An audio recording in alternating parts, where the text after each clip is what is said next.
ये 3 इकसाम हैं, ये मेन जो 3 एग्ज़ाम है। हाँ, कुछ एग्ज़ाम है जो कि रेयर हैं। ये 3 तो बहुत कॉमन एग्ज़ाम है जो अक्सर लोगों को होती।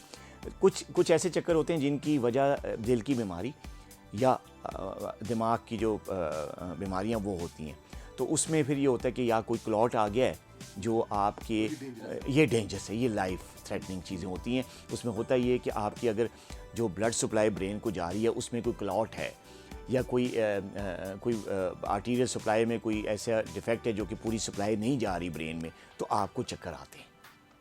और इसमें अदर रिस्क फैक्टर्स भी काउंट करने चाहिए, जैसे मोटापा है, स्मोकिंग है, हार्ट प्रॉब्लम अगर आपको है ऑलरेडी, या आपको कभी कोई फैमिली में कोई स्ट्रोक हो चुका है, फालिज हो चुका है, या आपको कभी कोई ऐसा TIA या कोई ऐसा फालिज का कभी कभी हुआ है अटैक, तो कभी इस तरह के चक्कर हो रहे हैं, तो फिर आप फ़ौरन जो है वो डॉक्टर के पास जाएँ, स्पेशलिस्ट सेंटर में जाएँ। और अगर इस तरह का है तो जो मैंने बताया फैक्टर्स, अगर इस तरह के फैक्टर्स हैं, आपको हार्ट का प्रॉब्लम भी है, मेडिसिन भी ले रहे हैं हार्ट की या कोलेस्ट्रॉल की, या हार्ट अटैक का खतरा है, या फैमिली में हार्ट अटैक का प्रॉब्लम है, या आपको कभी पहले हुआ है, स्टंट डले में या कुछ भी है, तो अगर इस किस्म के चक्कर आते हैं डेफिनेटली आप डॉक्टर के पास जाएं। इसमें कोई स्पेशल किस्म के टेस्ट होते हैं जिससे पता चलता है कि जो ब्रेन की जो ब्लड सप्लाई है, जो वेसल्स उसको सप्लाई कर रही हैं, उनका भी टेस्ट होता है कि यार कहीं वहाँ पे कोई क्लॉट या कोई ऐसी तंगी तो नहीं आ गई कि उसको आप वो कर सकें। तो इसमें भी ये करती हैं। हाँ, लेकिन इसको इग्नोर नहीं करना, करना, चक्करों को इग्नोर नहीं करना चाहिए किसी भी सूरत में, ताकि वो डॉक्टर से मिलकर। बिल्कुल सही है।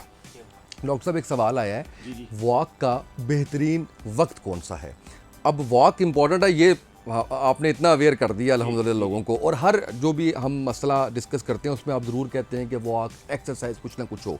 वक्त कौन सा सबसे बेहतरीन है? कुछ डायबिटिक पेशेंट्स हैं, कुछ नॉर्मल लोग हैं। हम ज़रा इसको थोड़ा सा क्लासीफाई कर लेते हैं 2 कैटेगरीज में। नॉर्मल लोग जिनको कोई डायबिटीज़ की प्रॉब्लम नहीं है, ठीक है, थोड़ा सा वेट ज़्यादा है, चाहते हैं कि अपने आप को हेल्दी रखें, प्रिवेंट करें अपने आप को क्रॉनिक बीमारियों से, ब्लड प्रेशर से, कोलेस्ट्रॉल से और शुगर से, तो वो अगर वॉक करें तो बेस्ट टाइम उनके लिए है निहार मुँह, सुबह का, फजर के बाद का। ठीक है, अगर नहीं टाइम मिलता तो दूसरा निहार मुँह होता है असर के बाद का। आपको पता है खाना दोपहर का खाए हुए भी 2, 2.5, 3 घंटे गुजर चुके होते हैं, रात का भी टाइम होता है। तो असर की नमाज के बाद, जब ये बच्चों के खेलने का टाइम नहीं होता था हमारे ज़माने, हम जो बस 5 बजे का इंतज़ार कर रहे होते असर का, कि जैसे असर की नमाज़ हो तो अम्मी से इजाज़त लें, हम ज़रा ग्राउंड में जाएं खेलें। तो ये वो वक्त है जो कि बड़ा अच्छा वक्त है वॉक के लिए, एक्सरसाइज के लिए, फ़िज़िकल एक्टिविटी के लिए।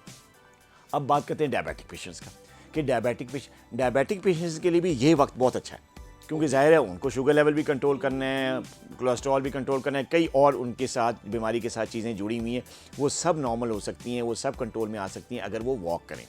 उनके लिए भी अच्छा टाइम यही है, फजर के बाद निहार मुँह, नाश्ते से पहले वॉक कर लें आधा पौना घंटा, या वो असर के बाद रात के डिनर से पहले वॉक कर लें। ये तो एक चीज़। लेकिन अगर उनका शुगर लेवल जो है रैंडम लेवल्स हाई जाते हैं, तो उनके लिए एक और टाइम भी बड़ा अच्छा है, वो ये कि खाने के बाद 10-15 मिनट की वॉक, यानी खाना खाया, आधे घंटे बाद थोड़ा सा, आधे पौने घंटे बाद वॉक कर ली, उससे है कि शुगर लेवल जो है वो कंट्रोल होगा, डाउन जाएगा। ये सिर्फ डायबिटिक पेशेंट्स के लिए, और ख़ासतौर पे वो डायबिटिक पेशेंट्स जो कि रैंडम लेवल किससे परेशान होते हैं कि यार खाना खा के शुगर लेवल कंट्रोल नहीं होती, दवाइयाँ ले रहे होते हैं, लेकिन साथ अगर ये चीज़ डाल देंगे आप खाने के बाद वॉक, तो उससे अच्छा शुगर लेवल कंट्रोल होगा। तो बेस्ट टाइम सबके लिए जो है, मैं तो ये समझता हूँ निहार मुँह, सुबह का, फजर का टाइम बहुत है। बिल्कुल सही है डॉक्टर साहब। अब मेरा सवाल इसमें आता है ज़हन में, वो ये है कि इसकी कम से कम दौरानियाँ और ज़्यादा से ज़्यादा दौरानियाँ क्या होना चाहिए? कम से कम दौरानियाँ जो है ना, जो एक हेल्दी बंदा या अगर कोई क्रॉनिक डिजीज़ का पेशेंट है, डायबिटिक है, हाइपरटेंसिव है, या उसको कोई और दिल की बीमारी है, तो उसका कम से कम दौरानियाँ जो होना चाहिए एक्सरसाइज का या वॉक का, वो है 30 मिनट्स, 30 मिनट कम से कम उसको डेली एक्सरसाइज करनी है।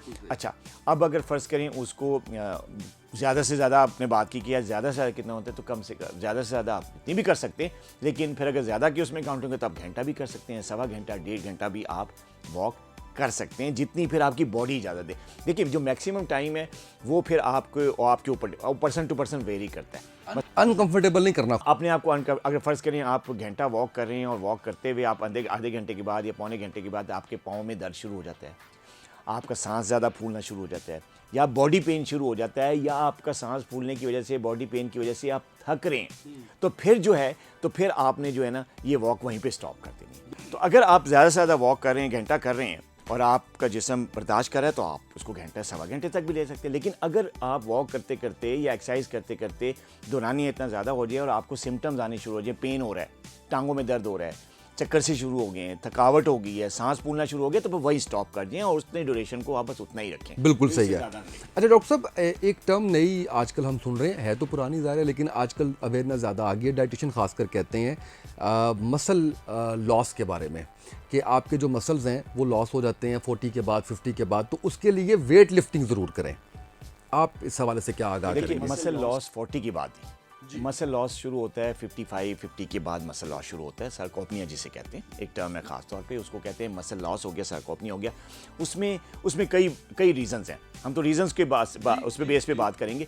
जो नॉर्मल जो लोग हैं, जिनको कोई क्रॉनिक बीमारी नहीं है, जिनको डायबिटीज़ नहीं है, किसी दवाई पे नहीं है और किसी दवाई के साइड इफ़ेक्ट की वजह से उनको मसल लॉस नहीं हो रहा, तो ये चीज़ जो है ना 50-55 के प्लस के बाद एक डिजेनरेटिव प्रोसेस के तहत ये मसल लॉस शुरू होता है। तो उन लोगों के लिए भी जो है ना, ज़ाहिर है मसल लॉस शुरू होता है तो उनके लिए जिम की एक्सरसाइज या वेट लिफ्टिंग या मसल बिल्डिंग के लिए एक्सरसाइज होती हैं, लेकिन उनके लिए डिफरेंट होती हैं। हर एक्सरसाइज जो होती है, ख़ास तौर पे जिम वाली या वेट लिफ्टिंग एक्सरसाइज जिसमें आपने मसल बनाने होते हैं, वो एज पे डिपेंड करती है। क्योंकि अगर ज़्यादा उम्र के लोग अगर हैवी वेट्स उठाएंगे तो एक तो उनको मसल क्रैम्प्स का उसका सामना करना पड़ेगा, दूसरा उनके जॉइंट्स के लिए बड़ा ख़तरनाक है, उनको जॉइंट्स पे पेन शुरू हो सकता है, उनकी बैक का प्रॉब्लम हो सकता है, उनको दर्दें शुरू हो सकती हैं, उनके मसल भी जो है इतना वेट जो है बर्दाश्त नहीं कर सकते इस एज में। तो वो फिर अकॉर्डिंग टू द इंस्ट्रक्टर या अपने फिजिशियन के मशवरे के साथ अपने वेट को जो है वो चूज़ करेंगे, कितना वेट वो बर्दाश्त कर सकते हैं जिससे उनको तकलीफ ना हो, तो वो एक्सरसाइज कर सकते हैं मसल बिल्डिंग के लिए।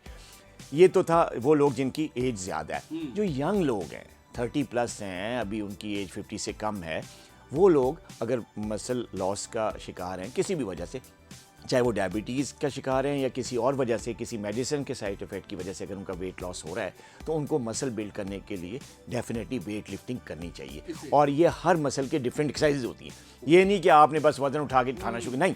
देखें, अगर आप वज़न उठा रहे हैं इस तरह करके तो इसमें एक मसल बाइसेप इन्वॉल्व है, ठीक है जी, तो ये इन्वॉल्व है। तो इसलिए आप इंस्ट्रक्टर के ज़ेर निगरानी या अपने डॉक्टर के ज़ेर निगरानी जो है वो एक्सरसाइज को चूज़ करेंगे। हर मसल की डिफरेंट एक्सरसाइजेज हैं, 3-4 एक्सरसाइजेज जो है हर मसल के लिए आप डेली बेस पे करें, लेकिन डेली हर मसल ना करें, दिन वाइज उसको कैटेगराइज कर लें। मतलब मंडे जो है वो शोल्डर रख लें, ठीक है जी, ट्यूसडे जो है आप वो बाइसेप्स रख लें, ठीक है, जो वेडनेसडे है वो ट्राइसेप्स रख लें, इसी तरह एक दिन आप थाई मसल रख लें, इसी तरह आप कुछ एब्स के लिए एक्सरसाइज करें। तो ये डिफरेंट डेज पे डिफरेंट मसल को आप करें, उसकी 3-4 एक्सरसाइज वो करें जो आप बर्दाश्त कर सकते हैं अंडर इंस्ट्रक्टर सुपरविजन।